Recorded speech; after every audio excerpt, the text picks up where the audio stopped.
ഇസ്രായേലിനെ മോശ നയിച്ചതുപോലെ മിശിഹാനാഥൻ നമ്മെ നയിക്കും യാത്ര. ഇസ്രായേലിനെ മോശ നയിച്ചതുപോലെ മിശിഹാനാഥൻ നമ്മെ നയിക്കും യാത്ര. മരുഭൂച്ചൂടിൽ തളരും മനസ്സുകളിൽ സ്നേഹത്തെളിനീർ പെയ്തിറങ്ങും യാത്ര. പുറപ്പാട്, പുറപ്പാട്, പുറപ്പാട്. Praise the Lord.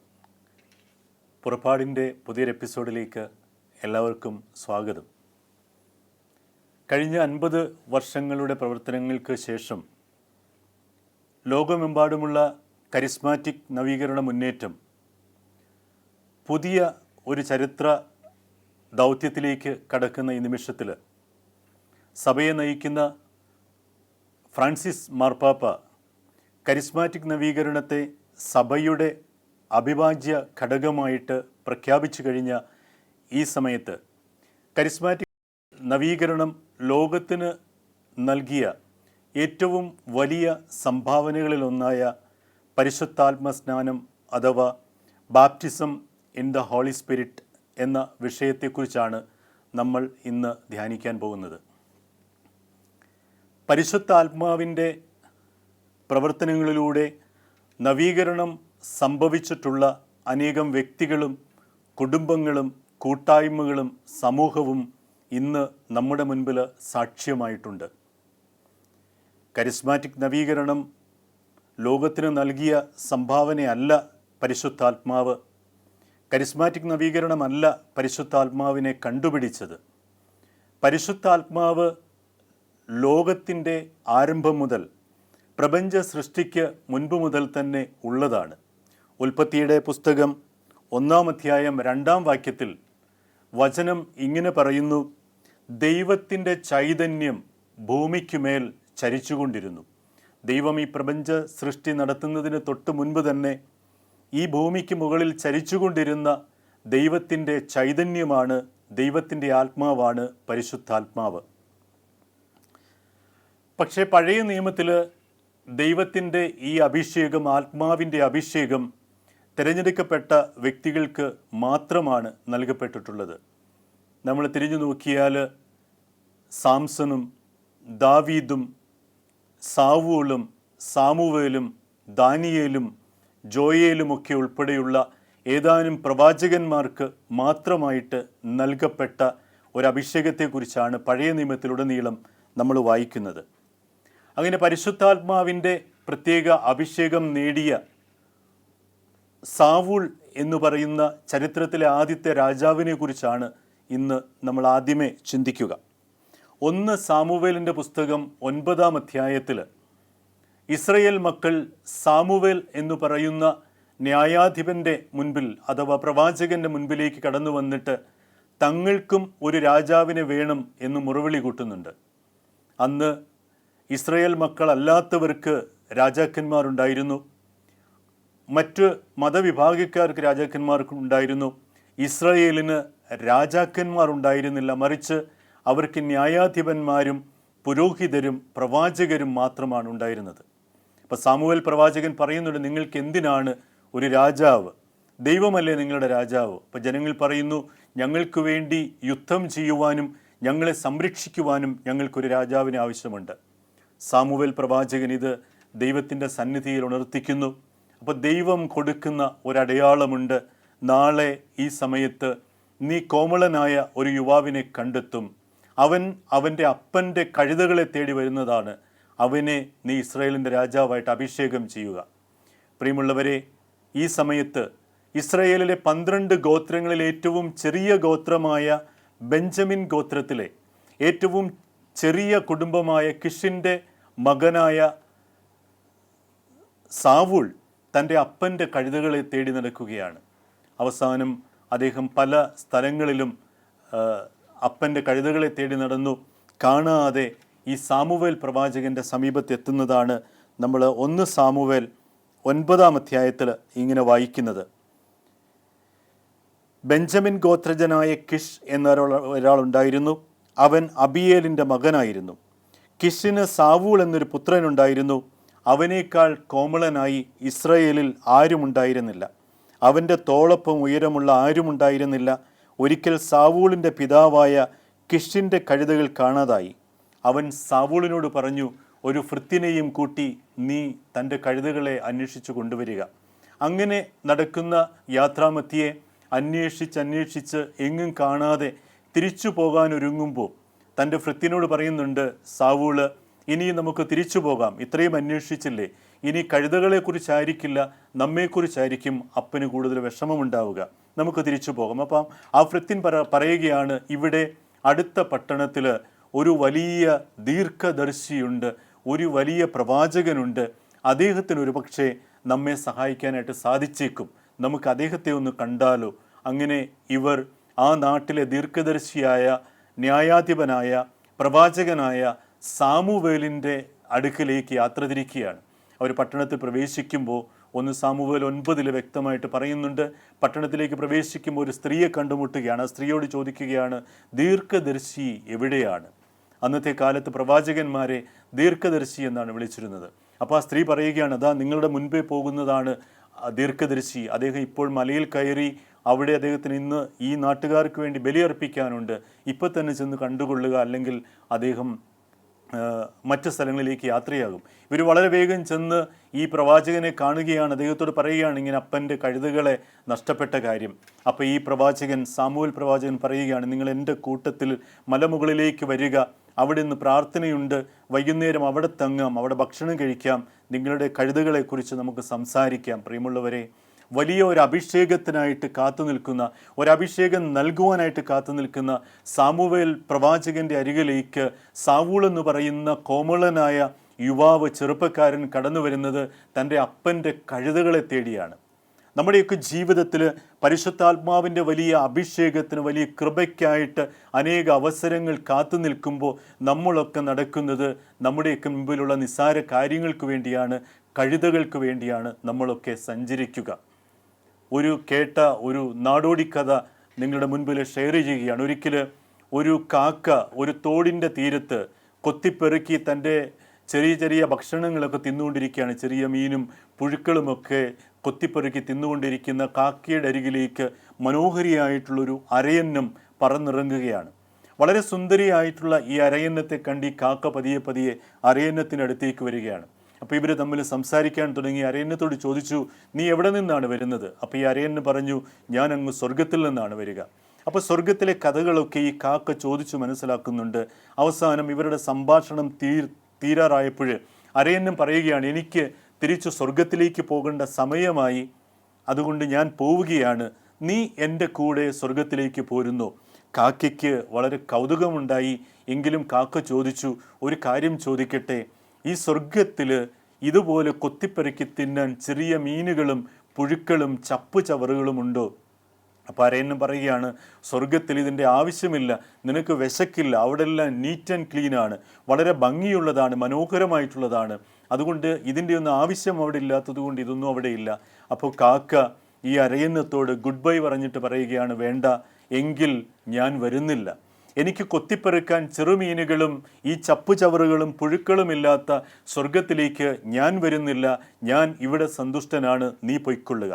പ്രിയമുള്ളവരെ, നമ്മുടെ ജീവിതത്തിൽ ചവറുകൾക്കും ചെറിയ പുഴുക്കൾക്കും ചെറുമീനുകൾക്കും വേണ്ടി ജീവിതം മുഴുവൻ അലഞ്ഞു നടക്കുന്ന നമ്മൾ ഓരോരുത്തരും നമ്മുടെ മുൻപിൽ ദൈവം സമ്മാനമായി നൽകുന്ന, ദൈവം ദാനമായി നൽകുന്ന, സൗജന്യമായി നൽകുന്ന പരിശുദ്ധാത്മാവിൻ്റെ വരങ്ങൾക്ക് വേണ്ടി, പരിശുദ്ധാത്മാവിൻ്റെ ദാനങ്ങൾക്ക് വേണ്ടി, പരിശുദ്ധാത്മാവിൻ്റെ അഭിഷേകത്തിന് വേണ്ടി നമ്മൾ ചിന്തിക്കാറില്ല, ആഗ്രഹിക്കാറില്ല, പ്രാർത്ഥിക്കാറില്ല. ജീവിതം നൽകുന്ന ചെറിയ സുഖങ്ങളും ആത്മീയ ജീവിതം നൽകുന്ന ചെറിയ സന്തോഷങ്ങളും സൗഭാഗ്യങ്ങളും സൗഖ്യങ്ങളും മാത്രമാണ് നമുക്ക് ഓരോരുത്തർക്കും ഇന്ന് ആവശ്യമുള്ളത്. വീണ്ടും 1 സാമുവേലിൻ്റെ പുസ്തകത്തിൽ 10-ാം അധ്യായത്തിൽ ഈ സാമുവേൽ പ്രവാചകൻ സാവൂളിനെ അഭിഷേകം ചെയ്യുന്നതായിട്ട് പറയുന്നുണ്ട്. അന്ന് തലേദിവസം രാത്രിയിൽ ഈ സാമുവേൽ പ്രവാചകൻ ഈ സാവൂളിനെ അവിടെ തന്നെ വിശ്രമിക്കാൻ അനുവദിക്കുകയാണ്. ആ വീടിൻ്റെ മുകൾ തട്ടിൽ വിശ്രമിച്ച സാവൂളിനെ പിറ്റേ ദിവസം അതിരാവിലെ വിളിച്ചെണീപ്പിച്ച് അവർ ആ വലിയ കുന്നിൻ്റെ മുകളിൽ നിന്ന് താഴേക്കിറങ്ങുകയാണ്. താഴേക്കിറങ്ങുമ്പോൾ ഈ പ്രവാചകൻ പറയുന്നുണ്ട്, നിൻ്റെ ശിഷ്യനോട്, നിൻ്റെ ദാസനോട് മുൻപേ നടക്കാൻ പറയുക, നിന്നോട് എനിക്ക് സംസാരിക്കാനുണ്ട്. അദ്ദേഹം പിന്നിലൂടെ വന്നിട്ട് തൻ്റെ കയ്യിലിരുന്ന വലിയ കുറ്റിക്കുള്ളിലിരുന്ന ഒലിവെണ്ണ ഈ പ്രവാചകൻ സാവൂളിൻ്റെ തലവഴി ഒഴിക്കുകയാണ്. ഒലിവെണ്ണ മുഴുവൻ ഒഴിച്ച് ഈ സാവൂളിനെ കുളിപ്പിച്ചു. പ്രിയമുള്ളവരെ, അവിടെ ഒരു സ്നാനം, അവിടെ ഒരു അഭിഷേകം നടക്കുകയാണ്. ദൈവാത്മാവിനാൽ അഭിഷേകം ചെയ്തുകൊണ്ട് സാവൂളിനോട് പറയുകയാണ്, ഇസ്രായേൽ ജനത്തെ നയിക്കുവാൻ രാജാവായി നിന്നെ ദൈവം തിരഞ്ഞെടുത്തിരിക്കുന്നു. നീ തിരിച്ച് നിൻ്റെ അപ്പൻ്റെ പട്ടണത്തിലേക്ക് പോവുക, നീ ദൈവത്തിന് ബലിയർപ്പിക്കുക, ഇതിനെക്കുറിച്ച് നീ ആരോടും സംസാരിക്കേണ്ട. അപ്പോഴും അവൻ്റെ ഉള്ളിലെ ചിന്തയും പേടിയും, എൻ്റെ അപ്പൻ്റെ കഴുതകൾ എവിടെ? പ്രവാചകൻ പറഞ്ഞു, നിൻ്റെ അപ്പൻ്റെ കഴുതകളെ കണ്ടുകിട്ടും. അങ്ങനെ തിരിച്ചു പോകുന്ന സാവൂളിനെ രാജാവായിട്ട് ഏതാനും ദിവസങ്ങൾക്കുള്ളിൽ പ്രഖ്യാപിക്കുന്നതാണ് നമ്മൾ 1 സാമുവേലിൻ്റെ പുസ്തകം 9-10 അധ്യായങ്ങളിൽ കാണുന്നത്. സാവൂളിനെ അഭിഷേകം ചെയ്തതിന് ശേഷം 1 സാമുവേൽ 10:9 വചനം ഇങ്ങനെ പറയുന്നു, ദൈവം അവന് ഒരു പുതിയ ഹൃദയം നൽകി. ദൈവാത്മാവിൻ്റെ അഭിഷേകം നേടിയ സാവൂളിന് ഒരു പുതിയ ഹൃദയം ദൈവം നൽകി. 1 സാമുവേൽ 10:10 ഇങ്ങനെ പറയുന്നുണ്ട്, ഉടൻ ദൈവത്തിൻ്റെ ആത്മാവ് അവനിൽ ശക്തമായി പ്രവർത്തിച്ചു. അതിനുശേഷം ഈ സാവൂള് പ്രവചിക്കുന്നതായിട്ട് നമ്മൾ വായിക്കുന്നുണ്ട്. ഈ സാവൂള് ഒരു രാജാവായിട്ട് ദീർഘനാൾ വാഴുന്നത് നമ്മൾ കാണുന്നുണ്ട്. അവൻ്റെ അപ്പൻ്റെ കഴുതിയെയും അവന് കണ്ടുകിട്ടി. Hallelujah, hallelujah. പ്രിയമുള്ളവരെ, പിന്നീട് ഉള്ള സംഭവങ്ങൾ നമുക്കറിയാം. ദൈവം നൽകിയ ഈ ദൈവത്തിൻ്റെ ആത്മാവ് സാവൂളിനെ, ദൈവത്തിൻ്റെ കൽപ്പനകൾ ലംഘിച്ച സാവൂളിനെ വിട്ടുപോകുന്നതും അതിനുശേഷം ഒരു ദുരാത്മാവ് ഈ സാവൂളിനെ ബാധിക്കുന്നത് നമ്മൾ കാണുന്നുണ്ട്. ദൈവത്തിൻ്റെ ആത്മാവിനെ വേദനിപ്പിക്കരുത് എന്ന് ദൈവവചനം നമ്മെ പഠിപ്പിക്കുന്നുണ്ട്. ദൈവത്തിൻ്റെ ആത്മാവിനെ വേദനിപ്പിച്ചാൽ, ദൈവത്തിൻ്റെ കൽപ്പന ലംഘിച്ചാൽ, ദൈവവുമായിട്ട് നേരിട്ട് നമ്മൾ ഏറ്റുമുട്ടാൻ ശ്രമിച്ചാൽ, ദൈവം ദാനമായിട്ട് നൽകിയ ദൈവദത്തമായ ആത്മാവിനെ തിരിച്ചെടുക്കും എന്നുള്ളതിൻ്റെ വലിയ ഒരു സന്ദേശം സാവൂളിലൂടെ നമ്മൾ കാണുന്നുണ്ട്. ഈ സാവൂളിന് ദുരാത്മാവ് ബാധിച്ചു. അവൻ വളരെ ഭ്രാന്തമായി അക്രമാസക്തനായിട്ട് അവിടെ ഓടി നടക്കുന്ന സമയത്ത് ഇവിടെ മറ്റൊരഭിഷേകം ദൈവത്തിൻ്റെ പ്രവാചകനിലൂടെ, സാവൂലിലൂടെ നമ്മൾ കാണുന്നുണ്ട്. 1 സാമുവേൽ 16-ാം അധ്യായത്തിൽ കർത്താവ് സാമുവേലിനോട് പറഞ്ഞു, ഇസ്രായേൽ രാജത്വത്തിൽ നിന്ന് സാവൂളിനെ ഞാൻ തള്ളിക്കളഞ്ഞിരിക്കുന്നു. ദൈവത്തിൻ്റെ സന്നിധിയിൽ നിന്ന്, കർത്താവിൻ്റെ ശുശ്രൂഷയിൽ നിന്ന്, ദൈവത്തിൻ്റെ കൃപയിൽ നിന്ന്, അഭിഷേകത്തിൽ നിന്ന് ദൈവം തള്ളിക്കളയാതിരിക്കാൻ നാം ഓരോരുത്തരും ശ്രദ്ധാലുക്കളായിരിക്കുക. അവനെ ഓർത്ത് നീ എത്ര നാൾ വിലപിക്കും? കുഴലിൽ തൈലം നിറച്ച് പുറപ്പെടുക. ഞാൻ നിന്നെ ബത്ലഹേംകാരനായ ജസ്സേയുടെ അടുത്തേക്ക് അയക്കും. അവൻ്റെ ഒരു മകനെ നീ രാജാവായി വാഴിക്കണം. 1 സാമുവേൽ 16-ാം അധ്യായത്തിൽ ജസ്സയുടെ അടുത്തേക്ക് പോകുന്ന പ്രവാചകൻ അദ്ദേഹത്തോട് ചോദിക്കുന്നുണ്ട്, നിൻ്റെ മക്കളെ കൊണ്ടുവരിക. 7 മക്കളെയും കൊണ്ടുവന്ന് കാണിച്ചതിന് ശേഷവും പ്രവാചകനോട് ദൈവം പറയുകയാണ്, ഇവരാരുമല്ല ഞാൻ തിരഞ്ഞെടുത്തിരിക്കുന്ന ഇസ്രായേലിൻ്റെ രാജാവ്. സാവൂളിൻ്റെ കോമളനായ നല്ല ഹൈറ്റുള്ള ഈ സാവൂളിന് പിൻഗാമിയായിട്ട് ദൈവം നിശ്ചയിച്ചത് ദാവീദ് എന്ന് പറയുന്ന ഇടയ ബാലനെയായിരുന്നു. അവസാനം ജസ്സെ തൻ്റെ ആടുകളെ മേയിക്കുവാനായിട്ട് പോയിരുന്ന ദാവീദിനെ വിളിച്ചു വരുത്തുന്നു. ആ ദാവീദിനെ തൻ്റെ കുഴലിൽ നിറച്ചിരുന്ന തൈലമൊഴിച്ച്, അവിടെ മറ്റൊരഭിഷേകം നമ്മൾ കാണുകയാണ്. തൈലമൊഴിച്ച് ഈ ദാവീദിനെ ഇസ്രായേലിൻ്റെ രാജാവായിട്ട് ദൈവം അഭിഷേകം ചെയ്യുന്നത് നമ്മൾ ബൈബിളിൽ വായിക്കുന്നുണ്ട്. പിന്നീട് ദുരാത്മാവ് ബാധിച്ച സാവൂളിന് മനസ്സിന് ശാന്തി നൽകുവാൻ ദൈവാത്മാവിൽ അഭിഷേകം ചെയ്യപ്പെട്ട ദാവീദിനെ തന്നെ നിയോഗിക്കുന്നതും നമ്മൾ വായിക്കുന്നുണ്ട്. ദാവീദ് ചെന്ന് കിന്നരം വായിക്കുന്ന സമയങ്ങളിൽ സാവൂളിന് ആശ്വാസം ലഭിക്കുന്നു. അദ്ദേഹം കിന്നരം വായന നിർത്തുമ്പോൾ വീണ്ടും ഈ ദുരാത്മാവ് സാവൂളിനെ പീഡിപ്പിച്ചുകൊണ്ടിരിക്കുന്നു. ജോബിൻ്റെ പുസ്തകം 33-ാം അധ്യായം 4-ാം വാക്യം ഇങ്ങനെ പറയുന്നു, നവചൈതന്യം എന്നെ സൃഷ്ടിച്ചു, സർവശക്തൻ്റെ ശ്വാസം എനിക്ക് ജീവൻ നൽകി. ദൈവത്തിൻ്റെ ചൈതന്യമാണ് എന്നെ സൃഷ്ടിച്ചതെന്ന്, ജീവിതത്തിൻ്റെ സഹനത്തിൻ്റെ ഏറ്റവും അഗ്രസീവായിട്ടുള്ള മേഖലകളിലൂടെ കടന്നുപോയ ജോബിന് ദൈവം വെളിപ്പെടുത്തി കൊടുക്കുകയാണ്. ദൈവത്തിൻ്റെ ആത്മാവ് സൃഷ്ടിച്ച നവീകരിച്ച ജോബിന് ജീവിതത്തിൻ്റെ പ്രതിസന്ധികളെ നേരിടുവാനായിട്ട് സാധിച്ചു. പ്രിയമുള്ളവരെ, ദൈവത്തിൻ്റെ ആത്മാവിൻ്റെ അഭിഷേകം, ഒരു സ്നാനം നമ്മുടെ ജീവിതത്തിൽ ഏൽക്കുമ്പോൾ നമുക്ക് തീർച്ചയായിട്ടും ജീവിതത്തിൻ്റെ എല്ലാ പ്രതിസന്ധികളെയും തരണം ചെയ്യുവാനുള്ള വലിയ ശക്തി നമുക്ക് ലഭിക്കുകയാണ്. നമ്മൾ തുടക്കത്തിൽ പറഞ്ഞു, പഴയ നിയമത്തിൽ ദൈവം തെരഞ്ഞെടുക്കപ്പെട്ടവർക്ക് മാത്രമാണ് ഈ ദൈവാത്മാവിൻ്റെ അഭിഷേകം നൽകിയിരുന്നത്. എന്നാൽ ജോയേൽ പ്രവാചകന്റെ പുസ്തകം 2-ാം അധ്യായം 28-ാം വാക്യം ഇങ്ങനെ പറയുന്നു, അന്ന് ഇങ്ങനെ സംഭവിക്കും, എല്ലാവരുടെയും മേൽ ഞാൻ എൻ്റെ ആത്മാവിനെ വർഷിക്കും, നിങ്ങളുടെ പുത്രന്മാരും പുത്രിമാരും പ്രവചിക്കും, നിങ്ങളുടെ വൃദ്ധന്മാർ സ്വപ്നങ്ങൾ കാണുകയും യുവാക്കൾക്ക് ദർശനമുണ്ടാവുകയും ചെയ്യും. ജോയേൽ പ്രവാചകനിലൂടെ ദൈവം വലിയൊരു പ്രവചനം നടത്തുകയാണ്. അവസാന നാളുകളിൽ ഞാൻ എല്ലാവരുടെയും മേൽ എൻ്റെ പരിശുദ്ധാത്മാവിനെ വർഷിക്കും എന്ന് ഇവിടെ പറയുകയാണ്. എസെക്കിയേൽ പ്രവാചകന്റെ പുസ്തകം 36-ാം അധ്യായം 26 മുതൽ 27 വരെയുള്ള വാക്യങ്ങൾ ഇങ്ങനെ പറയുന്നു, ഒരു പുതിയ ഹൃദയം നിങ്ങൾക്ക് ഞാൻ നൽകും, ഒരു പുതു ചൈതന്യം നിങ്ങളിൽ ഞാൻ നിക്ഷേപിക്കും, നിങ്ങളുടെ ശരീരത്തിൽ നിന്ന് ശിലാഹൃദയം എടുത്തുമാറ്റി മാംസല ഹൃദയം നൽകും, എൻ്റെ ആത്മാവിനെ ഞാൻ നിങ്ങളിൽ നിവേശിപ്പിക്കും. ഈശോയിൽ പ്രിയമുള്ളവരെ, പരിശുദ്ധാത്മാവിൻ്റെ വലിയ സ്നാനം, അഭിഷേകം, ചൈതന്യം നിറഞ്ഞ ഏതാനും വ്യക്തികളെയാണ് പഴയ നിയമത്തിൽ നമ്മൾ കണ്ടുമുട്ടുന്നത്. പരിശുദ്ധാത്മ സ്നാനം എന്ന് പറയുന്നത് ഒരു കൂദാശയല്ല. പരിശുദ്ധാത്മ സ്നാനം എന്ന് പറയുന്നത് ദൈവത്തിൻ്റെ ഒരു കൃപയാണ്, ദാനമാണ്. ഹല്ലേലൂയ. പരിശുദ്ധാത്മ സ്നാനം, സ്നാനം എന്ന വാക്ക് നമുക്കറിയാം, കുളി എന്നാണ്.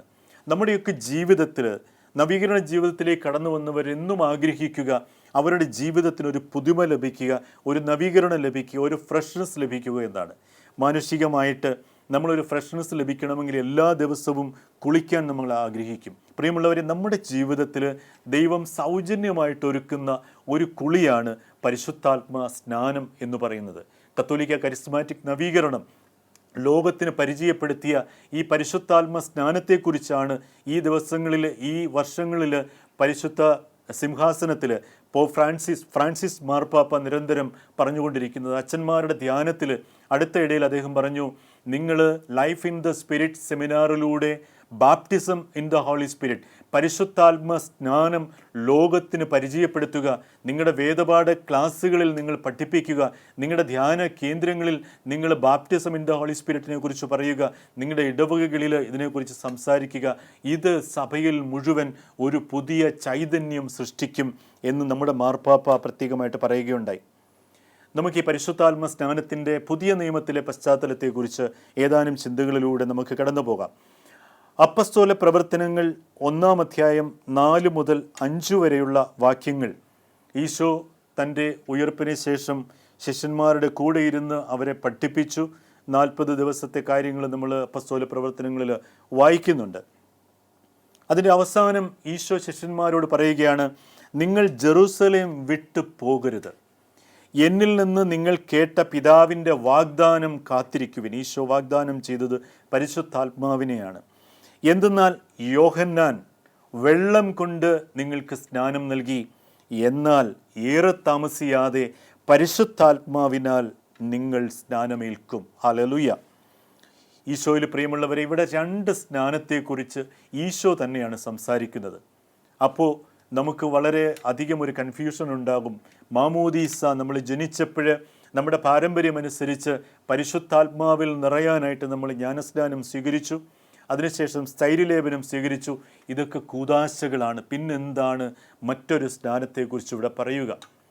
ഇത് വളരെ പ്രധാനപ്പെട്ട ഒരു ടോപ്പിക്കാണ്. ഈശോ പറയുകയാണ്, സ്നാപകനിൽ നിന്ന് നിങ്ങൾ സ്വീകരിച്ചത് ജലം കൊണ്ടുള്ള സ്നാനമാണെങ്കിൽ അഗ്നിയിലും പരിശുദ്ധാത്മാവിലും നിങ്ങൾ ഏറെ താമസിക്കാതെ ഞാൻ സ്നാനപ്പെടും. യോഹന്നാൻ്റെ സുവിശേഷം 4-ാം അധ്യായം 1-ഉം 2-ഉം വാക്യങ്ങളിൽ ഇങ്ങനെ പറയുന്നുണ്ട്, ഈശോ തൻ്റെ ശിഷ്യന്മാരെ അല്ലാതെ മറ്റാരെയും സ്നാനപ്പെടുത്തിയിട്ടില്ല എന്ന്. അതിൻ്റെ അർത്ഥം ശിഷ്യന്മാർ ഒരു പ്രാവശ്യം സ്നാനം ഏറ്റവരാണ്. യോഹന്നാൻ്റെ സുവിശേഷം 4-ാം അധ്യായം 1-2 വാക്യങ്ങളിൽ ഈ ശിഷ്യന്മാർ സ്നാനപ്പെട്ടു എന്ന് വചനം സ്ഥിരീകരിക്കുന്നെങ്കിൽ അവരെന്തിനാണ് ഏറെ താമസിയാതെ വീണ്ടും ഒരു സ്നാനം ഏൽക്കുമെന്ന് ഈശോ പറയുക. മത്തായിയുടെ സുവിശേഷം 3-ാം അധ്യായം 11-ാം വാക്യത്തിൽ സ്നാപക യോഹന്നാൻ പറയുന്നുണ്ട്, മാനസാന്തരത്തിനായി ഞാൻ ജലം കൊണ്ട് നിങ്ങളെ സ്നാനപ്പെടുത്തി, എൻ്റെ പിന്നാലെ വരുന്നവൻ എന്നേക്കാൾ ശക്തൻ, അവൻ്റെ ചെരുപ്പ് വഹിക്കാൻ പോലും ഞാൻ യോഗ്യനല്ല, അവൻ പരിശുദ്ധാത്മാവിനാലും അഗ്നിയാലും നിങ്ങളെ സ്നാനപ്പെടുത്തും. പ്രവാചകന്മാരുടെ പൂർത്തീകരണമായ അവസാനത്തെ പ്രവാചകനായ പുരോഹിത വംശത്തിൽ പിറന്ന സ്നാപക യോഹന്നാൻ നമ്മുടെയൊക്കെ മുൻപിലേക്ക് 2000-ൽ പരം വർഷങ്ങൾക്ക് മുൻപ് പറഞ്ഞ ഈ വലിയൊരു വചനത്തിന് ആഴത്തിലുള്ള അർത്ഥങ്ങളുണ്ട്. പ്രിയമുള്ളവരെ, അവൻ പറയുകയാണ്, ജലം കൊണ്ട് ഞാൻ നിങ്ങൾക്ക് സ്നാനം നൽകുന്നു, എന്നാൽ ഈശോ വന്നു കഴിയുമ്പോൾ അവൻ അഗ്നിയാലും പരിശുദ്ധാത്മാവിനാലും നിങ്ങൾക്ക് സ്നാനം നൽകും. വളരെ ആഴത്തിലുള്ള ഒരു വിഷയമാണിത്. നമുക്ക് 2 സ്നാനത്തെക്കുറിച്ച് സ്നാപക യോഹന്നാനും ഇവിടെ വ്യക്തമായിട്ട് പറയുകയാണ്. ജലം കൊണ്ടുള്ള സാധാരണ നമ്മുടെ മാമോദീസായും വീണ്ടും അഗ്നിയിലും പരിശുദ്ധാത്മാവിലും നിറഞ്ഞ ജ്ഞാനസ്നാനവും. അപ്പസ്തോല പ്രവർത്തനങ്ങളിൽ 1-ാം അധ്യായത്തിൽ ഈശോയും പറയുന്ന ഇതുതന്നെയാണ്. നിങ്ങൾ ഓൾറെഡി സ്നാനപ്പെട്ട് കഴിഞ്ഞു, എന്നാൽ ഏറെ താമസിയാതെ നിങ്ങൾ ഒന്നുകൂടെ സ്നാനം ചെയ്യപ്പെടും. അവരുടെ സ്നാനത്തെക്കുറിച്ച് നമുക്കറിയാം. പന്തക്കുസ്താ ദിവസം അപ്പസ്തോല പ്രവർത്തനങ്ങൾ 2-ാം അധ്യായം 1 മുതൽ 3 വരെയുള്ള വാക്യങ്ങളിൽ അവരെല്ലാവരും ഒരുമിച്ച് പ്രാർത്ഥിക്കുന്ന സമയത്ത് തീനാവുകളുടെ രൂപത്തിൽ പരിശുദ്ധാത്മാവ് ഇറങ്ങി വരികയും അവർ വിവിധ ഭാഷകളിൽ സംസാരിക്കുകയും അവരിൽ ഉണ്ടായിരുന്ന ഭയമൊക്കെ വിട്ടുമാറി എല്ലാവരോടുമൊത്ത് പത്രോസ് ലീഹ എഴുന്നേറ്റ് നിന്ന് യഹൂദരെ നോക്കി പ്രസംഗിക്കുകയാണ്, നിങ്ങളെല്ലാവരും കൂടി കുരിശിൽ തറച്ച് തല്ലിക്കൊന്ന എൻ്റെ കർത്താവിനെ അവൻ ഉയർപ്പിച്ചു, അവൻ ഉയർക്കപ്പെട്ടു, അവൻ സ്വർഗത്തിലേക്ക് എടുക്കപ്പെട്ടു എന്ന് ധൈര്യപൂർവ്വം പ്രസംഗിക്കുന്ന ഒരു ജീവിതത്തിൻ്റെ ഒരു പുതിയ നവീകരണം, ഒരു നവോത്ഥാനം അവിടെ സംഭവിക്കുകയാണ്. പ്രിയമുള്ളവരെ, നമ്മൾ മാമോദീസ മുങ്ങിയവരാണ്, നമ്മൾ സ്ഥൈര്യലേപനം നേടിയവരാണ്, നമ്മൾ കൂദാശകൾ സ്വീകരിക്കുന്നവരാണ്. എങ്കിൽ കൂടിയും നിങ്ങളെ ഓരോരുത്തരെയും ഒരിക്കൽ കൂടി പരിശുദ്ധാത്മ സ്നാനത്തെക്കുറിച്ച് ധ്യാനിക്കുവാനും ഓരോ ദിവസവും കഴിയുമെങ്കിൽ നമ്മുടെ പ്രാർത്ഥനകളിലും നമ്മുടെ കൂട്ടായ്മ പ്രാർത്ഥനകളിൽ നമ്മുടെ ധ്യാനങ്ങളിൽ ലൈഫ് ഇൻ ദ സ്പിരിറ്റ് സെമിനാറുകളിലൊക്കെ വീണ്ടും പരിശുദ്ധാത്മാവിനാൽ നിറയപ്പെടുവാൻ, ഒരു പുതിയ സ്നാനമേൽക്കുവാൻ നമ്മൾക്ക് കിട്ടുന്ന അവസരങ്ങളെല്ലാം നമ്മൾ വിനിയോഗിക്കണം. അതിലൂടെ മാത്രമേ നമുക്ക് സഭയിൽ ഒരു നവീകരണം സാധ്യമാകൂ. അതിലൂടെ മാത്രമേ വ്യക്തിപരമായി നമുക്കൊരു നവീകരണം സാധ്യമാവുകയുള്ളൂ. പരിശുദ്ധാത്മ സ്നാനം നേടുന്നവർക്കുള്ള പ്രത്യേകതകൾ നമുക്കറിയാം. റോമക്കാർക്ക് പൗലോസിലെ എഴുതിയ ലേഖനം 8-ാം അധ്യായം 14-ാം വാക്യത്തിൽ പറയുന്നുണ്ട്, ദൈവാത്മാവിനാൽ നയിക്കപ്പെടുന്നവരെല്ലാം ദൈവത്തിൻ്റെ പുത്രന്മാരാണ്. ഇപ്പോഴും നമ്മൾ ആ ഒരു ദാസരുടെ തലത്തിൽ നിന്ന്, അനുയായികളുടെ തലത്തിൽ നിന്ന് ഉയർന്ന് ദൈവത്തിൻ്റെ മക്കളായി ദൈവത്തിൻ്റെ മടിയിലിരുന്ന് പ്രാർത്ഥിക്കുവാനും ദൈവത്തോട് സംസാരിക്കുവാനും സല്ലപിക്കുവാനും വ്യക്തിപരമായ പ്രാർത്ഥന നടത്തുവാനും നമുക്ക് സാധിക്കണമെങ്കിൽ തീർച്ചയായിട്ടും ദൈവത്തിൻ്റെ പരിശുദ്ധാത്മാവിനാൽ നമ്മൾ എല്ലാ ദിവസവും സ്നാനം ചെയ്യപ്പെടണം, എല്ലാ ദിവസവും അഭിഷേകം നമ്മൾ നേടണം. ദൈവത്തിൻ്റെ പുത്രന്മാരെന്ന തലത്തിലേക്ക് നമ്മൾ ഉയരുമ്പോൾ നമ്മുടെ ജീവിതത്തിൻ്റെ അവസ്ഥകൾ മാറുകയാണ്, നമ്മുടെ ജീവിതത്തിൻ്റെ നിലവാരങ്ങൾ മാറുകയാണ്, നമ്മുടെ ജീവിതത്തിൻ്റെ ലക്ഷ്യം മാറുകയാണ്.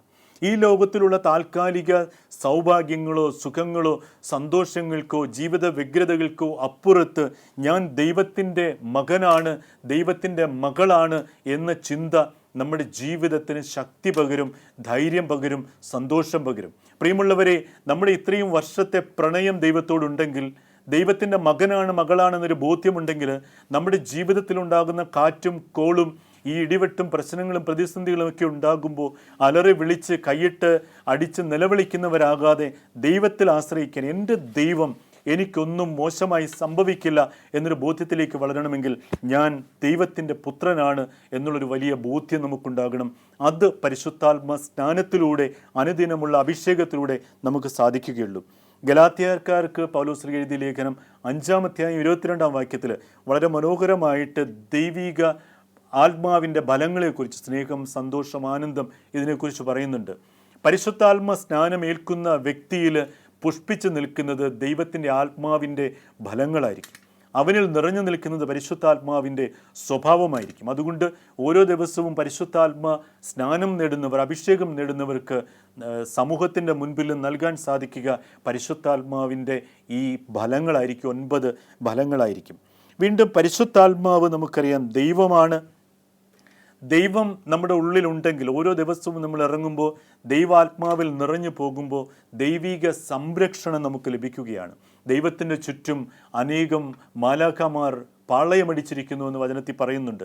ദൈവത്തിൻ്റെ ചുറ്റിലും പാളയമടിച്ചിരിക്കുന്ന മാലാഖമാരുടെ വലിയ സംരക്ഷണം നമുക്കോരോരുത്തർക്കും ലഭിക്കണമെങ്കിൽ അനുദിനം ദൈവത്തിൻ്റെ ആത്മാവിൽ നിറഞ്ഞവരായിട്ട് നമ്മൾ നമ്മുടെ ജീവിത യാത്രകളിൽ കടന്നു പോകുമ്പോൾ അവിടെ മുഴുവൻ നിനക്ക് ചുറ്റും ദൈവത്തിൻ്റെ ദൂതന്മാർ പാളയമടിക്കുമെന്നുള്ള ദൈവത്തിൻ്റെ വാഗ്ദാനം പൂർത്തിയാക്കണമെങ്കിൽ ദൈവാത്മാവിൽ നിറഞ്ഞവരായി, ജ്വലിക്കപ്പെട്ടവരായി, അഭിഷേകം നിറഞ്ഞവരായി, സ്നാനപ്പെട്ടവരായി നമ്മൾ ഓരോരുത്തരും മാറേണ്ടതുണ്ട്. അവസാനമായി നമുക്കറിയാം, ദൈവത്തിൻ്റെ ആത്മാവിനാൽ സ്നാനപ്പെടുന്നവരൊക്കെയും ദൈവത്തിന് പ്രിയപ്പെട്ടവരായിരിക്കും. പ്രിയമുള്ളവരെ, ഈശോയുടെ ജ്ഞാനസ്നാനം മാത്രം നമ്മൾ എടുത്താൽ മതി. ഈശോയുടെ ജ്ഞാനസ്നാന സമയത്ത് സ്വർഗത്തിൽ നിന്ന് ഒരു സ്വരമുണ്ടായി. പിതാവായി ദൈവം പറയുകയാണ്, ഇവൻ എൻ്റെ പ്രിയപുത്രനാണ്, ഇവനെ ഞാൻ പ്രസാദിച്ചിരിക്കുന്നു. പ്രാവിൻ്റെ രൂപത്തിൽ പരിശുദ്ധാത്മാവ് ഇറങ്ങി വന്ന ഈശോയുടെ അതേ നിമിഷം, ഈശോയിലേക്ക് ഇറങ്ങി വന്ന അതേ നിമിഷത്തിൽ ദൈവം പറയുകയാണ്, ഇവൻ എൻ്റെ പ്രിയപുത്രനാണ്, ഇവനെ ഞാൻ പ്രസാദിച്ചിരിക്കുന്നു. നമ്മുടെ ജീവിതത്തിൽ ഏറ്റവും സന്തോഷം നൽകുന്നത് ദൈവത്തിന് പ്രിയങ്കരരായി ജീവിക്കുക, ദൈവത്തിൻ്റെ മക്കളായി ജീവിക്കുക. ദൈവത്തിന് പ്രിയങ്കരരായി ജീവിക്കുവാൻ ഈ പറയുന്ന പരിശുദ്ധാത്മ സ്നാനത്തിലൂടെ, ഇതൊരു കൂദാശയല്ല എന്ന് ഒരിക്കൽ കൂടി ഓർപ്പിക്കുകയാണ്, ഓരോ ദിവസവും നമുക്ക് നേടാൻ സാധിക്കും പരിശുദ്ധാത്മ സ്നാനം. ഓരോ ദിവസവും നമുക്ക് കുളിക്കാൻ സാധിക്കും പരിശുദ്ധാത്മാവിൻ്റെ അഭിഷേകത്തിൽ. അതിനൊരു പുതിയ ഒരു പന്തക്കുസ്ത അനുഭവം നമ്മുടെ ജീവിതത്തിൽ, നമ്മുടെ കുടുംബത്തിൽ എല്ലാ ദിവസവും ഉണ്ടാകാൻ ദൈവത്തിൻ്റെ ആത്മാവ് നമ്മെ ഓരോരുത്തരെയും സഹായിക്കട്ടെ എന്ന് പ്രാർത്ഥിക്കുന്നു. ദൈവം നിങ്ങളെല്ലാവരെയും അനുഗ്രഹിക്കട്ടെ.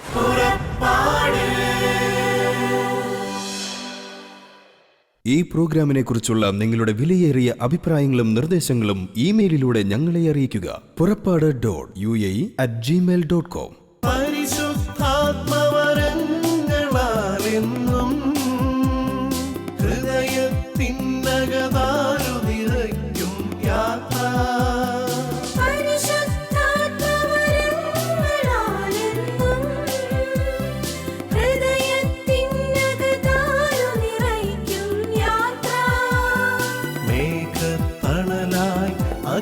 അഗ്നിനാളമായി പാത തെളിക്കും സ്നേഹത്തിൻ പുതുയാത്ര.